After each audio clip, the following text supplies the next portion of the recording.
We've been married 29 years, and this is the first woman that I've been faithful to. They teach us how to be narcissists in the barbershop. That's why we as men continue to talk about the clock. Because the more we talk about the clock, the less you're able to see your true worth and value, and you begin to settle for stuff you should have never even entertained. Oh my God, You cannot honor yourself as a woman if you continue to allow a man that dishonors you access to you. Got to this point where I said, well, I don't think I want to get married. You know what the lady told me? Okay. Now that's powerful when a woman can love a man with all of her heart and she honors herself so much that she says, deuces. I think that's one of the biggest mistakes when you show up in a man's life. You're almost looking at him like, I can't believe I'm here.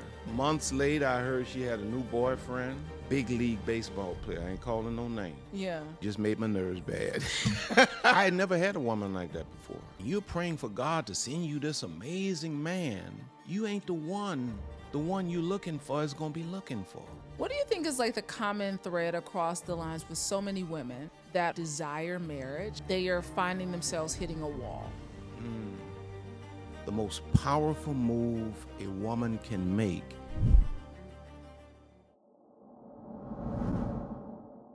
Welcome to Vaught Empowers Talks, where we don't just scratch the surface. We dive deep into the lives of some of the world's most influential change makers. I'm your host, Brandi Harvey. But before I introduce my guest for today, I need you to go ahead and do me a favor. I need you to hit that subscribe button so you don't miss your daily dose of inspiration and motivation. But without further ado, the relationship man is here.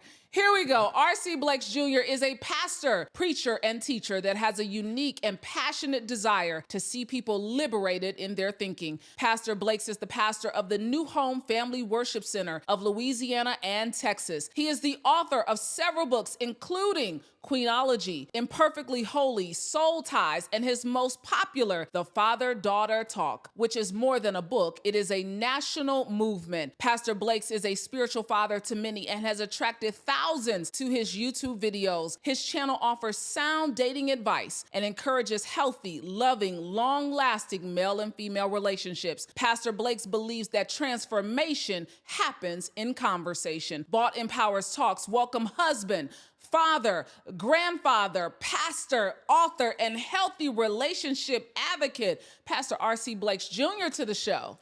Well, thank you. I finally get a chance to sit in the chair.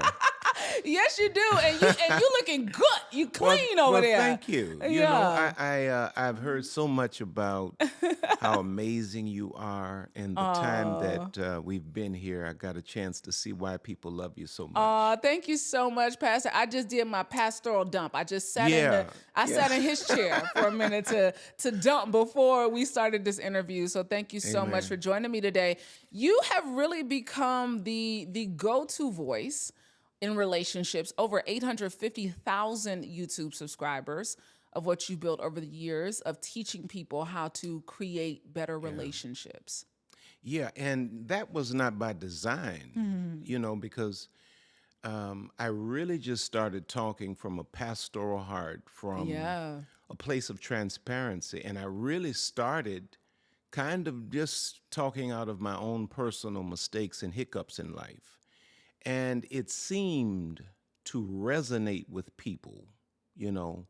Some said, well, you know, you as a pastor, you probably shouldn't talk about your mistakes. You should leave that alone. But the more I talked about it, it was like the more this younger generation kind of tied into my message. Yeah. And I found that the value was really in being able to be honest and transparent about the mistakes I made, the things I learned from them, and how I'm doing my life now. So people call me a relationship expert. I don't view myself as such. I'm just a man that's learned a lot of lessons, and I continue to teach as I learn. I mean, you are teaching people so much about how to communicate effectively because you've had to learn in all these many years of marriage. Your wife is here. She's absolutely beautiful. Yes, she is. Yes, he said, let me go look at her one good time. She is. Listen, she is absolutely That's my beautiful. baby. I mean, that's your baby. What's the thing that your wife has taught you? Because I know she's taught you a lot over these years. Because how many years have you guys been married? We've been married 29 years. We've been together probably 36. Yeah. The thing my wife has taught me is how to feel. Because as a man, I'm always thinking logically. But the thing I've learned from this lady is how to feel her. When we would have disagreements or things that we didn't see eye to eye on, I was listening for the logic. And so after years of just kind of hitting our heads against the wall, or me hitting my head against a brick wall, I learned how to just feel. You used the word before we started, empathy. Yeah. I learned that I was emotionally unintelligent. Maybe that's not the right way to say it. Yeah. I learned that I lacked a lot of empathy. I also learned from my wife that the way we are typically trained and raised as men is narcissistic in philosophy, if not in terms of our personal psychology. You just did a video on this recently. Yeah, it's true. They teach us how to be narcissists in the barbershop. They teach us how to manipulate the woman. They teach us how to raise a woman's expectations and then ghost her and drop her down so as to be able to manage and manipulate her emotionally. They teach us this. They teach us this in the backyard at the cookout. Yeah. While they're teaching the girls, keep your skirt down, they're teaching us how to get the Get the neighbor's skirt up. Come on now. And so my wife is the one that helped me to see all of these things about myself. We've been married 29 years, and this is the first woman in my life that I've been faithful to. Wow. I'd never, ever, ever been faithful to a woman. Never had an idea to be, never wanted to be, never thought it was possible to be. But she taught me how. How did she teach you how to be faithful? Was it how she carried herself? Was it her question. expectations of you, Great from question. you? Great question. The way my wife taught me to be faithful was the personal standard that she lived by. It's always been from day one when we were kids in our 20s. I'm presently 60. It's always been a no-nonsense policy. And so when I came and I said to my wife after those years, I want you to be my wife and I'm ready to be a husband, I understood that this means you're ready to be with this woman for the rest of your life because I knew she would not tolerate any less. And it was her personal standard of self-love, that she loved herself as much as she loved me. I knew that she loved herself more. And if I broke that covenant, I knew that I would lose my best friend and the love of my life. So along with God, along with just personal development, having a strong woman that says to me, doesn't matter who you are, what you do,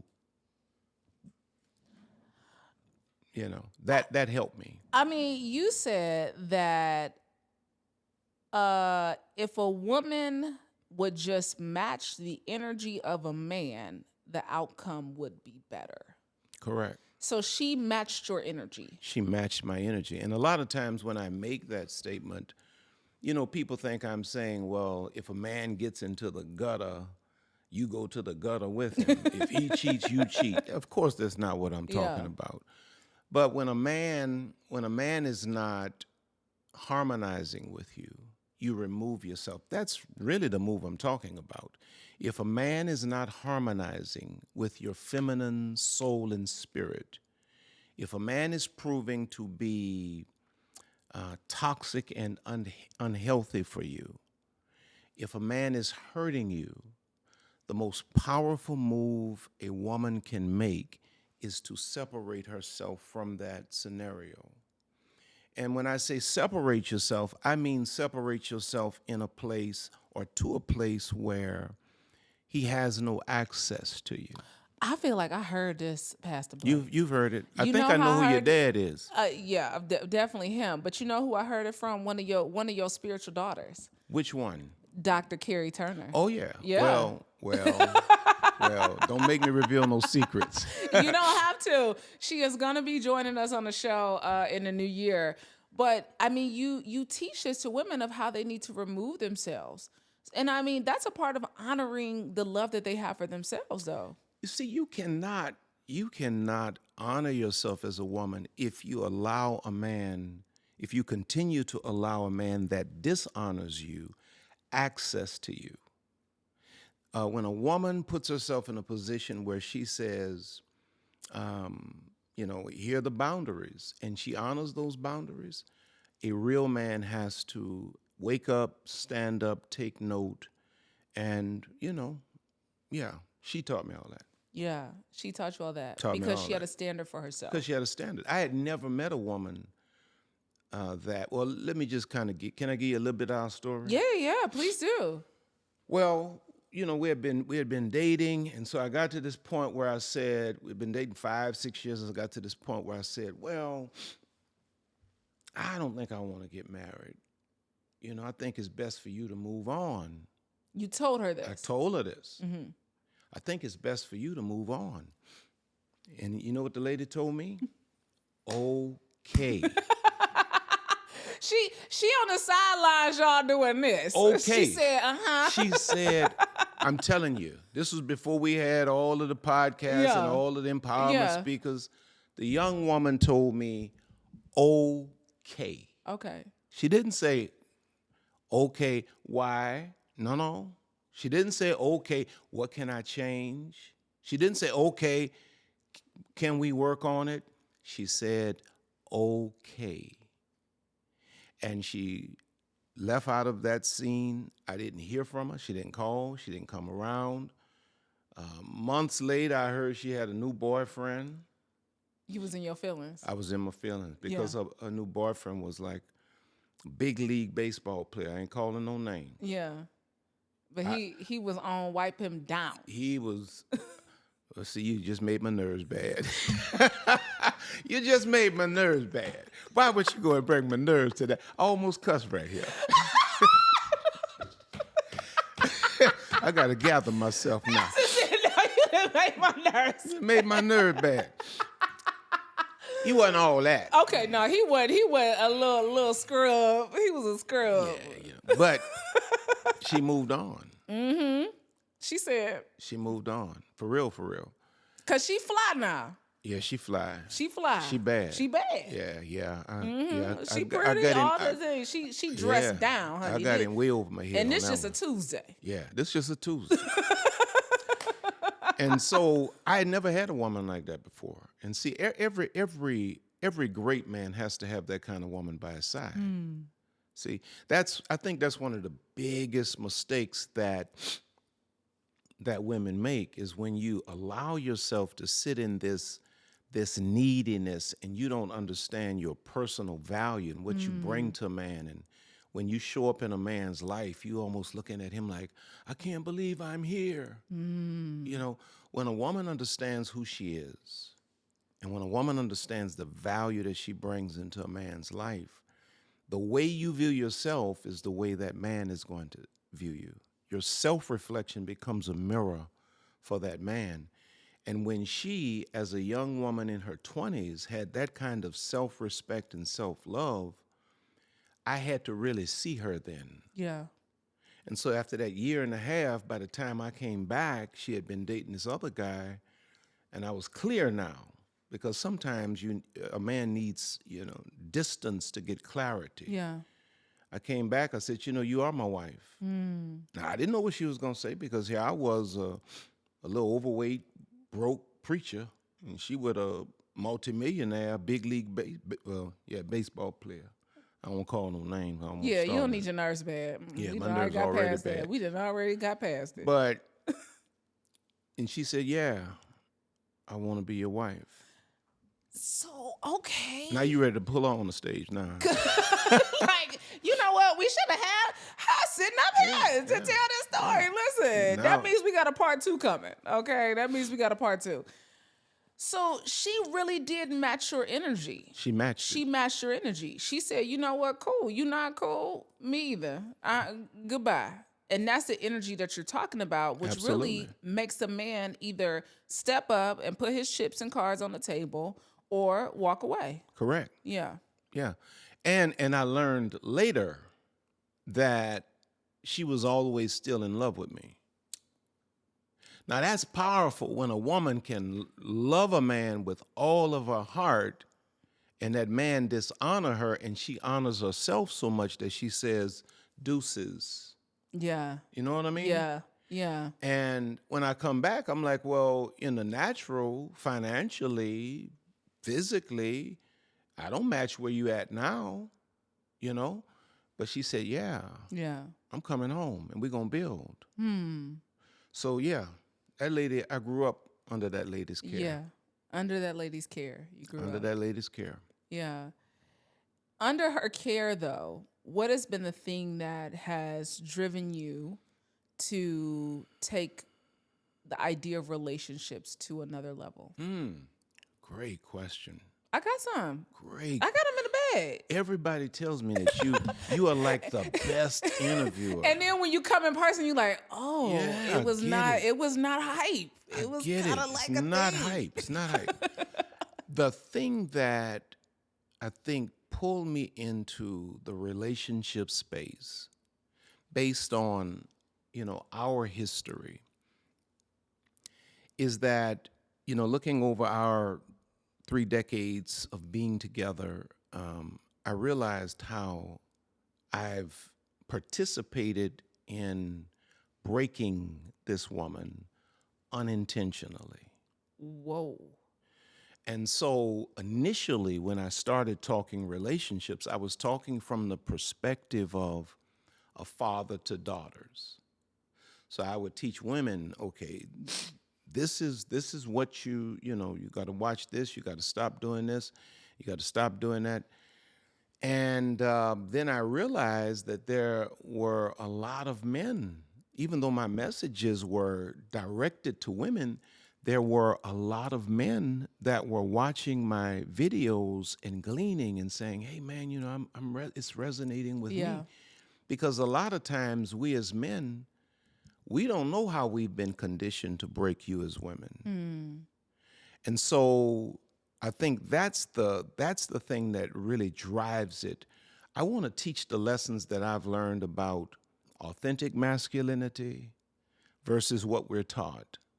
I want to teach the lessons that we've learned about how masculine or, how masculine and feminine communicate.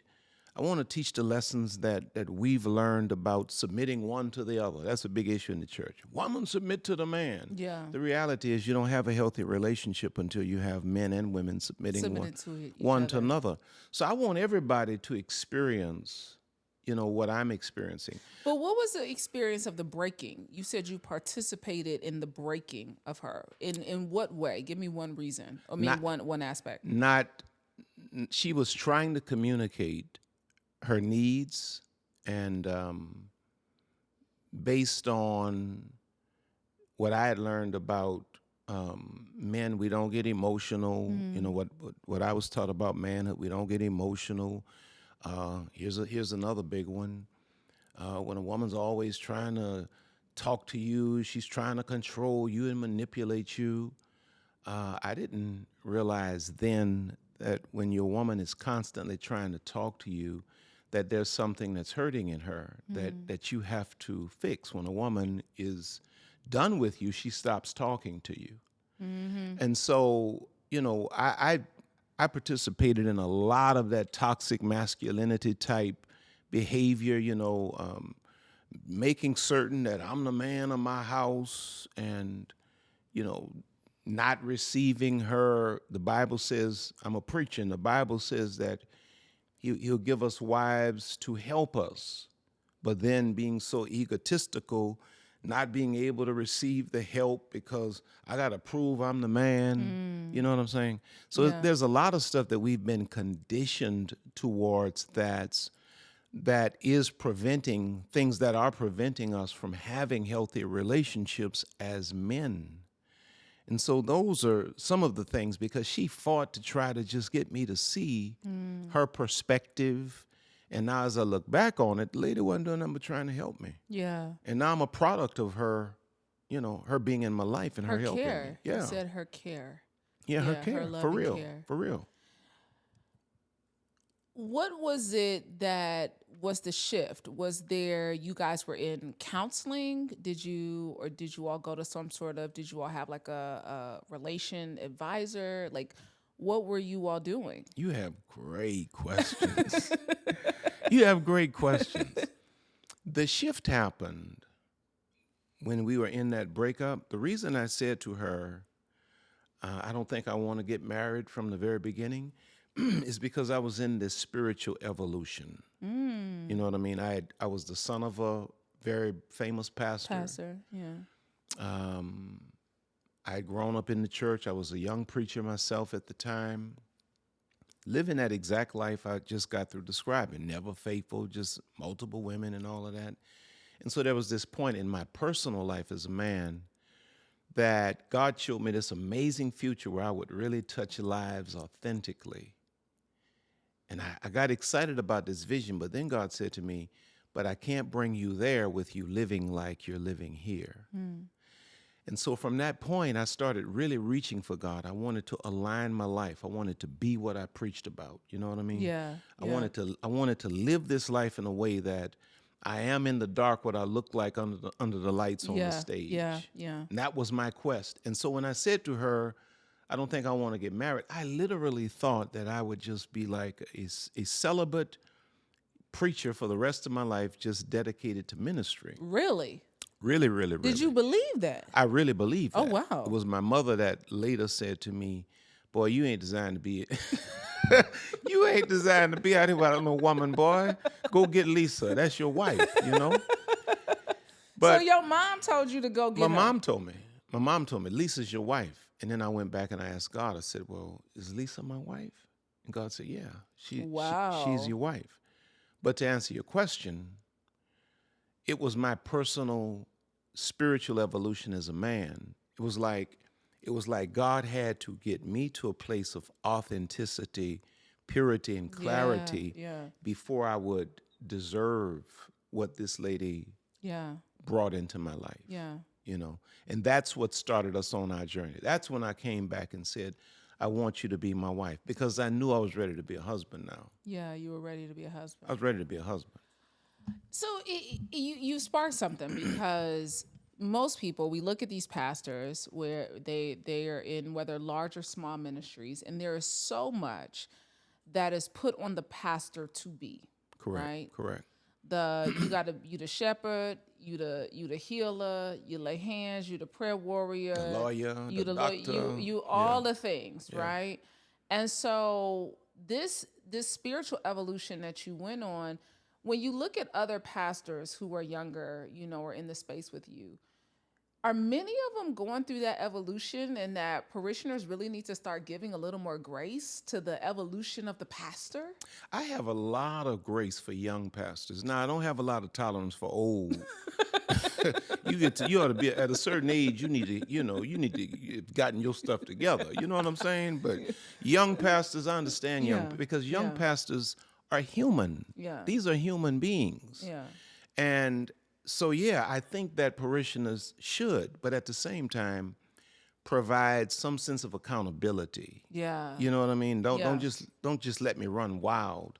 Provide some sense of accountability. My father was my sense of accountability. But a young pastor that's messing up today, tomorrow can be an amazing example. Yeah. I was just preaching in our church Sunday in Houston, Texas, and I was talking about this, part of my life where I was that guy. And one of our members, she was like saying, "Oh no, Bishop, don't tell me. I don't want to hear it," because she can't even imagine me being that guy. Yeah. Because a young pastor that lived that kind of life can evolve, can grow, and become an example to the nation or even to the world. Yeah. Yeah.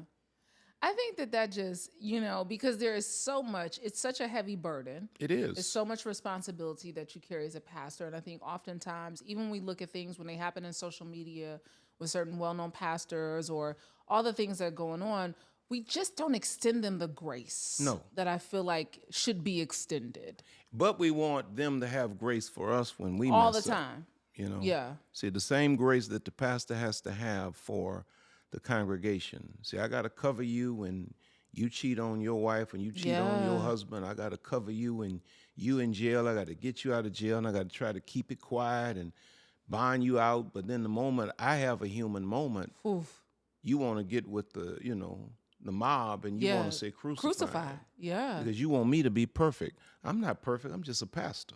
Yeah. Yeah. I'm not perfect. I'm just a pastor. I mean, in pastoring for 20 plus I've been years. pastoring 42. 42 years. Yeah. That you've been pastoring. Yes. What has been the biggest lesson that pastoring and growing a church has taught you about yourself? It's humble. It has humbled me. I didn't realize pastoring will teach you, will show you, will reveal the level of your ego. You know what I mean? Because you're going to have these highs. I guess it's like an entertainer. Yeah. You'll have this time when you're hot and you think you're going to be there forever. Then you have this time when you hit that ground and you realize you're not. And you'll have this time when the church is just growing amazingly. You can do no wrong. And you have this time when it cools off. And it revealed to me the fragility of my ego and how in a lot of ways I'm very vain. Like when I came in here today, I said, I need a monitor because I want to see myself, And I really do, but I'm breaking that part of me, that vanity part of me, because pastoring has taught me that in a lot of ways I've been a very vain man. Now I'm learning to be a humble man. Pastoring is yet teaching me, first things first. It's all about God. It's all about service. It doesn't matter if it's 1,000 people or 10. Yeah. Preach to the 10 like you would the 1,000. Yeah. Yeah. So it's broken me in great ways. It's broken you in great ways. Great ways. Well, talk about breaking. You talk a lot about breaking soul ties in your messaging. Yeah. And that was such a point of interest that I wanted to talk to you about because we hear about soul ties. Dr. J. Barnett says, one of the quotes that he said, I don't even know if we delved into the interview, but he says that you can have a soul tie with someone who you've never had sex with. I agree. And so you talk a lot about the soul ties and the breaking of them in a lot of your courses.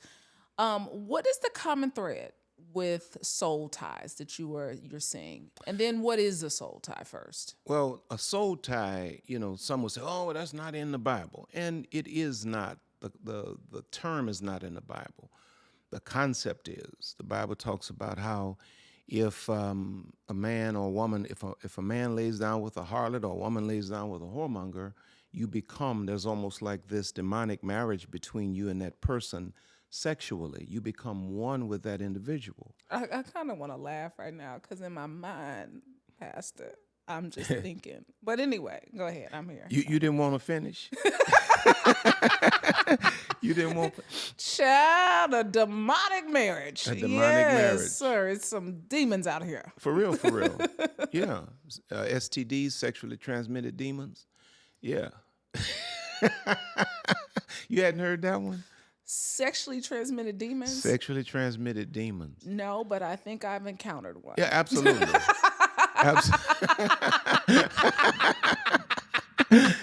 That's the first step to freedom. I might have contracted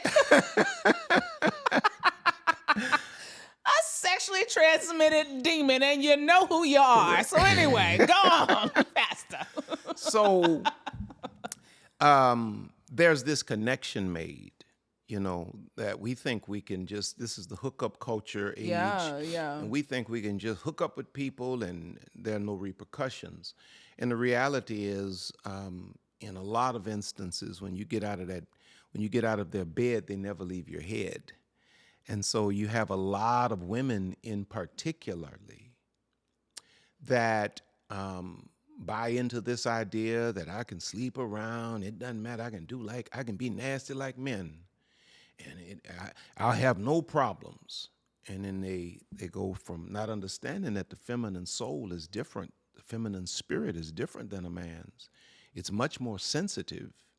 And so she has all of these ideas, all of these different experiences, all of these different people tied to her soul, her mind.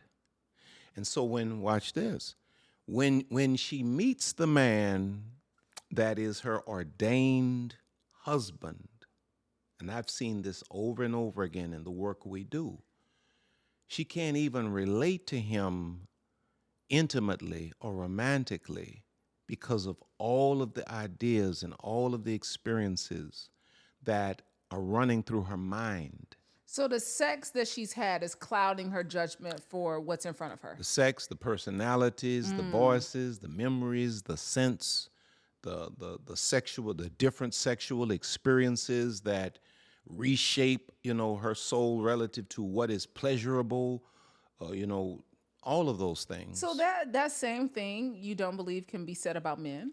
Absolutely, but it impacts us later.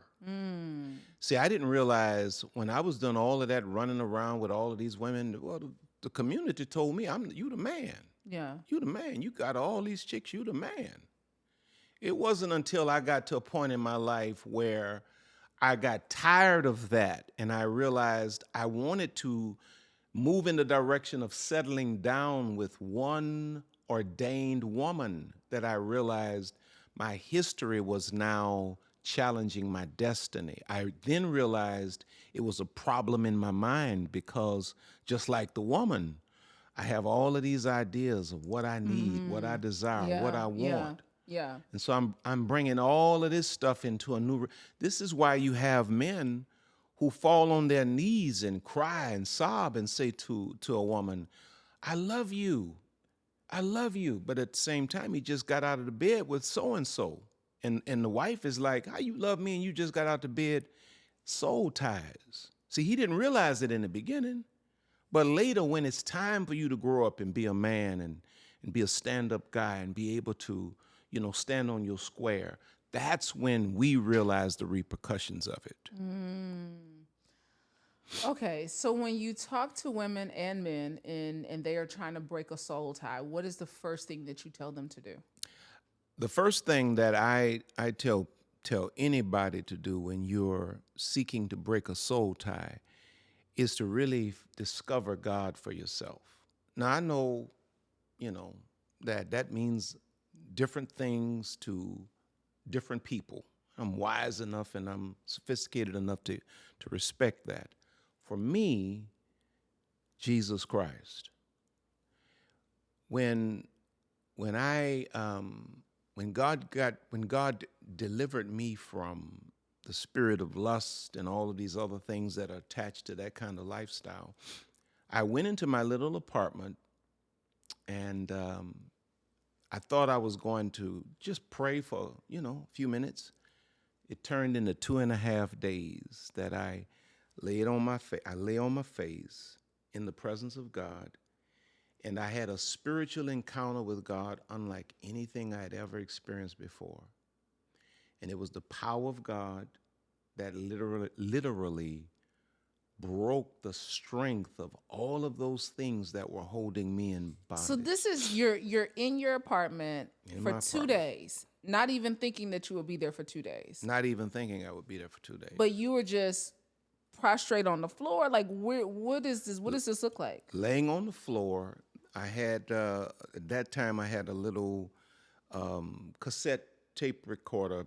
Oh, we know this back in the day. Yeah, that's back in the day. Most of these children don't even know what no cassette thing is, And I had this little cassette with worship music on it. It was white folk singing because, back then, in that time, black folk wasn't into no worship music. We was more in the gospel, climbing up the rough side of the mountain and all that kind of thing.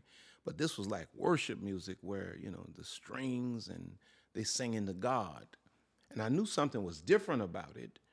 And I just kept turning that tape over and I just kept playing it. And so there was this presence of God unlike I had ever experienced before. And God literally reached into my life, pulled out everything that was not like him, And I had a whole lot of stuff. This is long before therapy was a thing. Yeah. So God literally became my therapist, you know. And when I got up from there, got up from there with a freedom. And the first thing God instructed me to do was get rid of my little black book. That's another thing from Yeah. back in the day. Yeah. Get rid of your little black book with all your phone numbers. Get rid of your beeper back in the day. Yeah. And I think I even got rid of whatever little cell phone I had. And I didn't know what that was all about, but that was God's way of showing me that I had to create an environment of no contact. Yeah, where you I had to couldn't contact. disconnect. I had to disconnect. Now we have language for it. No contact. So find your way into the presence of God by any means necessary. Eliminate access. Create a circle of accountability partners. People who want the best for you. People who are not going to enable bad behavior. Yeah. Yeah. And, you know, attune your ear to things that build you. Yeah. And then live your life day by day. Doesn't mean that you're not going to make mistakes, but you don't wallow there. You get up and you keep it moving. You keep it moving. Yeah. When you are meeting people with these soul ties and having conversation and helping them through this, what do you think is like the hardest thing for people to disconnect from? The personality, the sexual addiction to the individual, the sense of worth that we get from these soul ties. You know, I didn't realize it at the time, but the reason I was running around with all those women is because I didn't have any self-esteem. I found my self-esteem in how many women I could have, how bad they could be. You know what I mean? How many I could play at a time. You know, that's where I found my self-esteem. And so disconnecting from those things, you know, just the painful sense of a lack of identity apart from an individual or individuals, because sometimes we have more than one, and just the addiction to a person's personality. They may be dysfunctional, they may be toxic, but that's all you've known. Yeah. Yeah. You know what I mean? And so, yeah, just getting people to a place where they are free to embrace the idea of a new normal. Embracing the idea of a new normal. Yeah. Do you find that you and your wife work together in the work that you do in the ministry that you guys have built? And, you know, we were having a conversation before we got on camera. Is it hard for women who come and sit under your tutelage to sometimes be okay with the fact that you have been in a marriage for 29 years? In what sense you mean? So do some women, are they a bit delusional? Like, do they come to you under the guise of them wanting you to be their teacher, their guide in that season of their life, and then they find themselves thinking that this is more and that she's not really supposed to be there? Well, I've had that in the past, but now the way we have structured our lives, we don't even allow room for it now. But I have seen that. Ooh. I have seen that. How do you not allow room for it? By keeping your wife with you everywhere you go. Seriously, by leading with your wife. Yeah. You know, like if you reach out to me, there's no such thing as contacting me without it going through her. I mean, her bio is literally right under your bio on your website. Yeah. There's no such thing. I travel the country and the world, and a lot of women are drawn to me sincerely as a spiritual father. Absolutely. And so I'm very personal. I'm very relational. So I give people my phone number, and what I do is I give them my wife's number. I say, now here's my wife's number. What I want you to do is I want you to call her. She's going to arrange a time for us to talk. I always run every play through mama. You know, it's like mom and dad in the house got to be on the same page before we go out and meet the children. And so I don't allow room for it. I'm a no-nonsense guy. I think my message has resonated so long now that people automatically understand where I'm at. This is not something I do for the camera. This is how I live my life. I mean, I'm so glad you said this because, I mean, it feels very apparent, right? Yeah. When you see your content online, and even the fact that Miss Lisa rolled right on up in here with you today. I shook her hand first. Okay? Absolutely. And so I think that that's a real lesson for so many, not just pastors, but so many men who are out here moving in spaces and social media, that leading with your wife makes a difference. You gotta lead with your wife. Yeah. You gotta lead with your wife. That makes a big difference. Major. Yeah. Major. And I think it keeps you, unless being authentic and real is not a value to you. For me, I can't show up here and people thinking I'm one thing. Absolutely. And then behind the scene, Yeah. I'm something. I couldn't. I can be many things, but a hypocrite is not one of them. Yeah. And so I got to be real. If I can't be real, I can't be nothing. And so that's how I live my life, and that's how I avoid or get around a lot of the stuff you just mentioned about women that are delusional. We don't create space for it. I love that. Yeah. I love that. And it really does hit home, because it really validates all of your content. Like it speaks to the fact that your content, you feel like you are who you supposed to be, but then when you meet you, you're like, oh, you really are who you post to be. Hey. P-O-S-T. Some of y'all know who y'all posting That is fact. to be. Yeah. That and is you're fact. like, no, this is the real deal. This is the real deal. This is me. Yeah. Authentically. Yeah. So in this authentic building, building your business off authenticity and relationships, what do you think is like the common thread across the lines with so many women that are wanting to be in relationship, desire marriage, and they are finding themselves hitting a wall?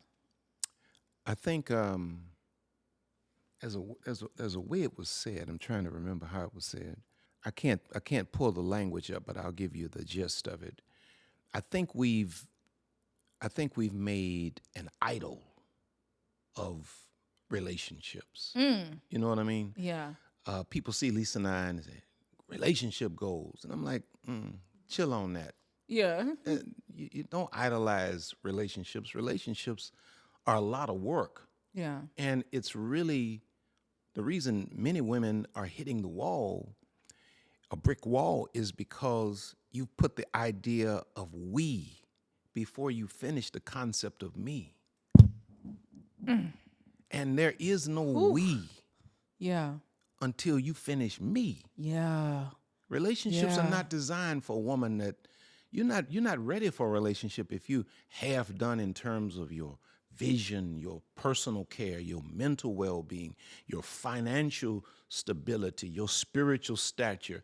You need to finish the work on you, because when you're incomplete in any of these areas and you're praying for God to send you this amazing man, you ain't the one you're looking for is going to be looking for. Yeah, listen, my dad used to always say, when you see your dream man, are you his dream woman? Correct.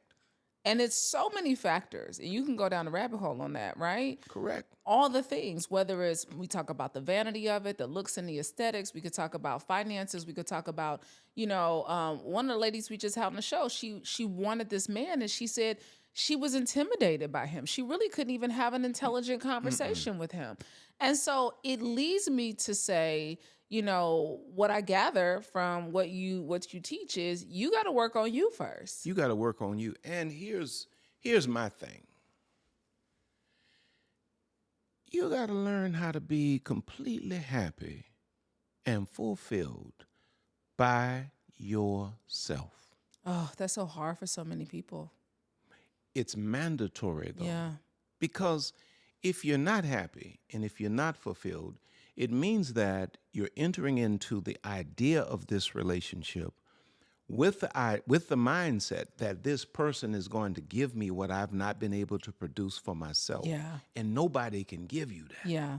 Yeah. That lady doesn't make me happy. She doesn't make me fulfilled. She just adds to my happiness. I already got a party going on within me. Yeah. And so I think we got to get to this place where we get back to the original design. And I'm a preacher by nature, so I got to bring you to the Bible. Yeah.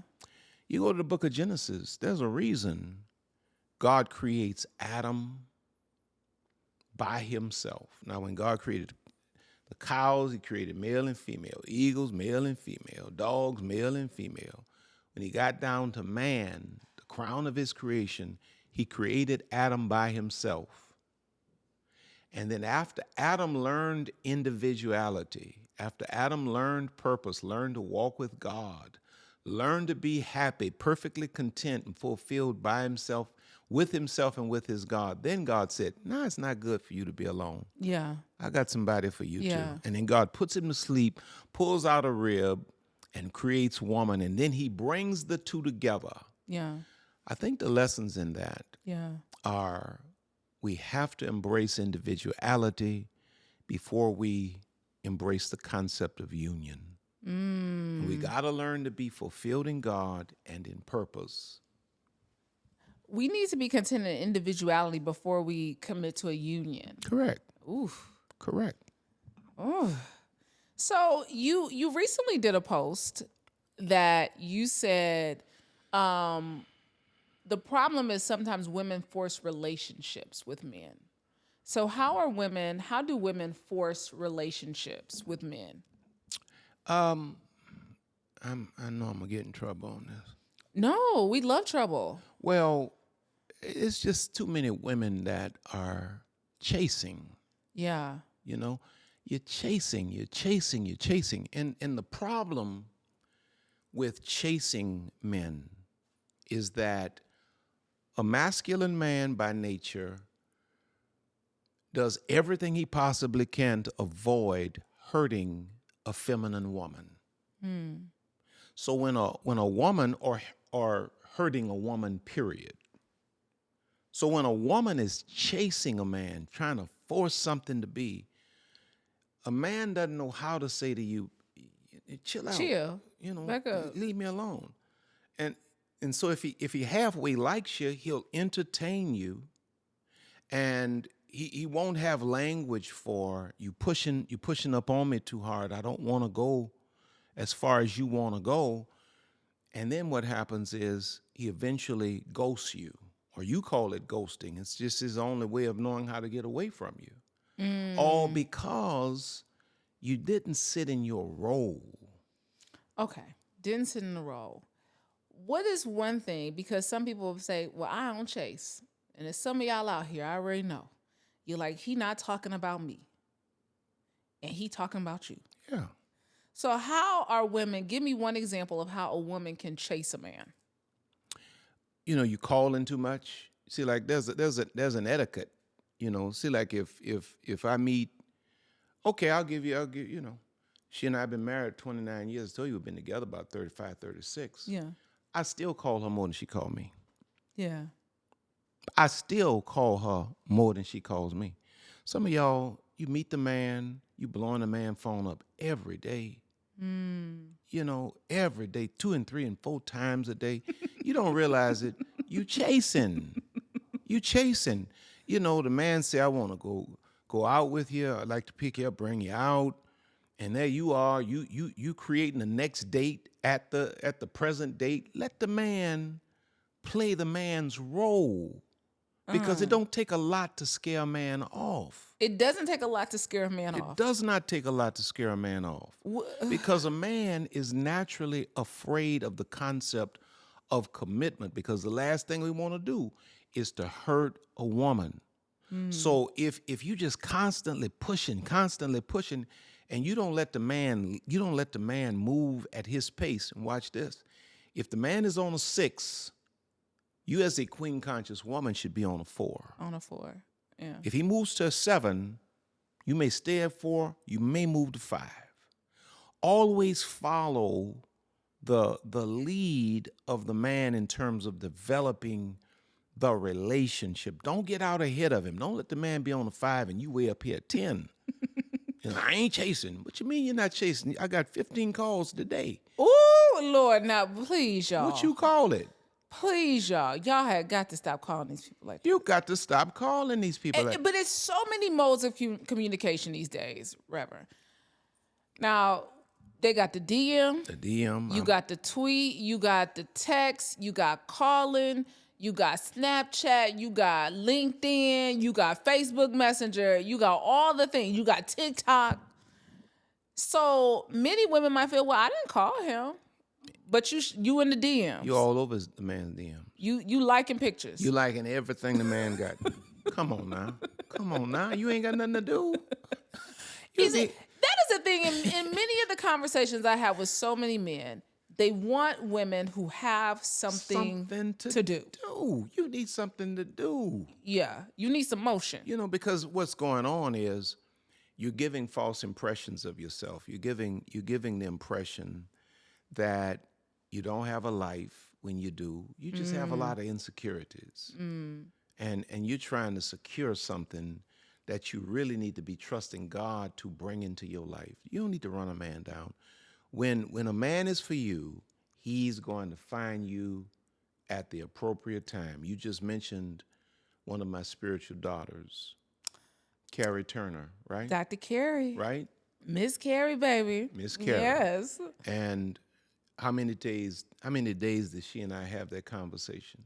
Babe, when it's your time, it's your time. I don't care nothing about your age. Listen, and look, to sit at Carrie's bridal shower was just so beautiful, right? But to know, like, even she's been very vocal on many platforms, so we're not saying nothing that ain't been said. Correct. She's been very vocal on many platforms talking about she and Dr. Jamal Bryant. Correct. About their courtship, and she said she blocked him. She blocked him. She said she blocked him. I remember when she did it. She told me she did it. I said, you should do it. Don't let him hear that. and Jamal's been on the platform before. He's interviewed on the show. But she's been very vocal about this, how this even came. She played her position. She played it. And really, I really want to give Carrie so much credit and she's going to come on the show, but I have to give her so much credit because to do that in the position that she was in as a minister at the church. Absolutely. And to be able to have to navigate that space. Absolutely. With such grace, baby, she needs to be doing a master class right now. Yeah. Absolutely. Yeah. Never let the personal interfere with the business or the public. Beautiful. But she had something to do. She had a lot to do. She had a lot to do. Yeah. And so, you don't need, my point was, you don't need to be chasing a man because, I'm 30 years old. Some say, well, you hit 27, you hit the wall. Baby, you're a child at 27 years old. Please. Let him know. Come on now. Talk you're a to child. him right now. Come on. You are a child, Talk babe. to him. You ain't hitting no wall. You ran over a cliff. That's misogynistic propaganda to get you to let your guard down to get value without price. Ooh. That's what that is. So is that what the clock is doing for many women? That's what the clock is doing. That's why we as men continue to talk about the clock. Because the more we talk about the clock, the less you're able to see your true worth and value, and you begin to settle for stuff you should have never even entertained. Oh my God. Let me say this, Doc. Right? You ain't lying, because I'm telling you, I know right? I'm not. When I was in my late 30s and I'm, about to turn that corner to 40, you automatically are like, oh my God, I have not had no kids. I've been married, all these things that you haven't done, and you feel like you're on this clock. But I was out one day and this man who I met, now he was so fine. He was fine, Pastor. Come on now. He was fine. I couldn't deny it. You know what I mean? It was fine. But we ended up talking and he said, he was like, how old are you? And I was like, I just turned 40. This is 2 years ago. I just turned 40. He was like, I'm going to tell you something I feel like I should tell you. He said, take yourself off the clock. There is no clock. There is no. Mike Tyson's. Did I cut you off, Miss? Nuh-uh. No, that was just a setup for you. Mike Tyson asked a question that was so powerful. So powerful. If you listen to Mike can say some profound stuff. Yeah. Mike said, how old would we be if there were no calendar or clock? Yeah. Yeah. If there were no such thing as a calendar, how old would you be? Yeah. You'd be as old as you're thinking. Yeah. Yeah. Yeah. And that's the real deal. And I feel like it was such a resurgence. Like it was such this renewal in my spirit when I turned 40. And I remember being on a plane coming back from St. Martin with my mom. We were sitting next to each other on a flight. And I said, Mom, I feel like I'm just getting started. I had just turned 40. I was like, I feel like I'm just getting started.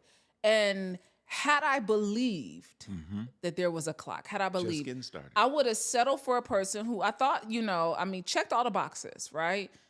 Black, 6'6", black, surgeon, all the things. Doctor. Oh, come on Come now. on, doctor. 666. I said, baby, I didn't just The hit. mark of the beast. And I'm thinking I done hit the jackpot. Okay? I'm sitting up here like, he's 6'6", he is certain, all the things. And that man was not for me. You know what? I knew that he was not, because people let you know when they want to change you. Wow. And it was so many little things that he would say, like, oh, well, if we get married, like, you don't need to wear your nails like that. And we get married, you don't need to talk like that. And we get married, you don't need to do. And I was like, oh, it was giving me too many things of what I can't do. And baby, what you can't do is put this bird in a cage. Correct. Okay? Correct. You can't do it. Correct. And so he was telling me all these things that he wanted to change. Correct. He was like, oh, well, why you don't wear your nails short? Because I don't like short nails. Correct. Well, why you cuss? Because I like to cuss, and some of y'all need to get cussed out. Well, hey, I ain't mad at you. My profession just won't allow me to partake. But sometimes you got a word in your spirit, Pastor. Hallelujah. I know I you promise do. you I do. I promise you I do. I don't know if it's in my spirit, but it's somewhere in me. I got a few words. Hallelujah. Glory to God. Amen. And so I think too, like so many women, have to take themselves off of the clock. Yeah, the clock is a myth. Man, isn't it? The clock is a myth. The clock is a myth. Some of the youngest people I see are in extended years. Some of the oldest people I see are very young. Yeah. No vision, no purpose, no grind, no energy. And like you say, 40s, like you say, feel like my life is just starting. Yeah. Well, I just turned 60. And I promise you, this is going to be the most productive decade of my life. Between 60 and 70, Yeah. I'm going to do more between 60 and 70 than I did with the first 60. Yeah. Why do you say that? I feel it. Yeah. And it's like my mindset is evolving and growing. And it's like as your mind opens up, it's like God opens up all of these opportunities and these new, ways and insights. And I'm just open now. Yeah. And I'm receiving now, Yeah. know. And if you can block out all of the toxicity of, how the world conditions us. That's a Yeah. conditioning. The clock is a conditioning. Yeah. The idea that, oh, you gotta have a child. You gotta have babies. I have a daughter. We have a daughter that is around your age. She's 40, and she said from before she even turned 20, I don't want no children. I don't never want none of them. Yeah. I done had enough of that. And today she still ain't got no, and she's happy. I'm child free, and I'm very happy. Free is the main word. Child in there. free. You see that? That's why that's the thing. You got to say it now. It's on TikTok. Child free. # child free women. That's a whole TikTok. Okay? Oh, really? Yeah, it's a whole TikTok. Educate me. Yeah, we had a woman on the show, Ruby Warrington, Women Without Kids. She wrote the book Women Without Kids. So it's a whole thing. But I think that there are so many ways to find happiness. Absolutely. So many ways to find joy in your life if you're willing to take the leap. And before you get out of here, because I always ask a question, but before I ask this last question, you have been working out, and I want to switch gears a little bit because you've been working out on your Instagram. You and your wife, y'all have really put a lot into your health and fitness, and you be showing people your workouts in the backyard and all the things. I want you to speak to, because there are so many pastors out here who are unhealthy, who are not, you might have you a word, but baby, you can't walk 5 miles. Can't do it. And so I want you to speak to why it's so important that we take control of our health, not just as we age, but at any point in our lives. Well, your mental is directly linked to your physical, and it doesn't matter. It doesn't matter what assignment God has given you. If you don't have the strength, the physical wherewithal to carry the temple, you won't get it done. Lisa and I, This year has been the most taxing year traveling internationally for us and nationally, and did it without a problem. Yeah. You Yeah. know, no struggle at all. The impact of giving attention to my physical health showed up in my assignment. Able to travel the world. I mean, go to altitudes that normally would take me out Yeah. because I put in the time and I feel better than I have in many, many, many, many decades. And it's just a part of the overall well being of life. For me, going back to my earlier statement of wanting to be authentic and aligned and never a hypocrite, I always find it challenging to stand in the pulpit and talk about discipline of any kind, and I'm standing there 50 pounds overweight. Come on, You Pastor. know what I mean? That was Yes. always a struggle for me. Yeah. So I would always kind of see it under my breath because I may be great spiritually, I may have a great mind, but I ain't controlling this diet clearly. Yeah. I ain't doing Yeah. no, I'm not exercising. Yeah. And so for me, it was just about, for us, it was just about total alignment. And I think God, in fact, I know God is concerned about spirit, soul, and body, Yeah. you know? Yeah. I really wanted you to touch on that because I think that so often we kind of skirt over it in the Yeah, church. we do. And we are predisposed to illnesses, to diabetes, stroke, hypertension, high blood pressure, high cholesterol, all the things in the church that the masses of us are at every single Correct. week.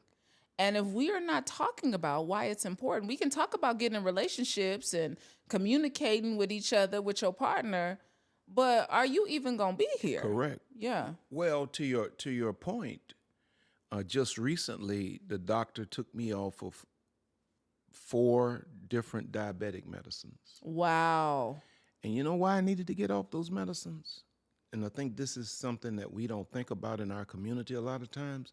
It's not that I was necessarily they were having any adverse impact on me in the immediate, but all of that medicine is destroying your internal organs. Yeah. And so that was also a motivation. I need to get off of this medicine because this medicine does you in later than sooner. Yeah. And so doc said, "Hey man, you don't need it no more. Come on, get off of this stuff." Yeah. And I was able to come off of that. I feel better. My thinking is clearer. Yeah. Everything. I love that. I didn't want to kind of move past that because I know it's like a focus on your social right now. You It really, is. It is. yeah, And then we get to a certain age, folks say, well, folks say of people over 50, well, y'all shouldn't lift weights. you definitely should. You definitely should. You definitely You should. definitely should. Yeah. Your mobility, your capacity to function in life is going to be directly linked to your muscular health. Yeah. And so I'm working on that too. I love that. Yeah. Yes, So ma'am. as we begin to close out this interview, Pastor, what is one word you're committed to in this season of your life? One word One word.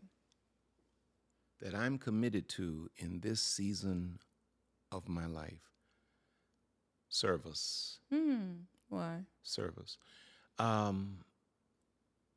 I say service because I think at the core of everything we think we personally desire, be it money, be it fame, be it success, be it whatever, service is at the heart of it.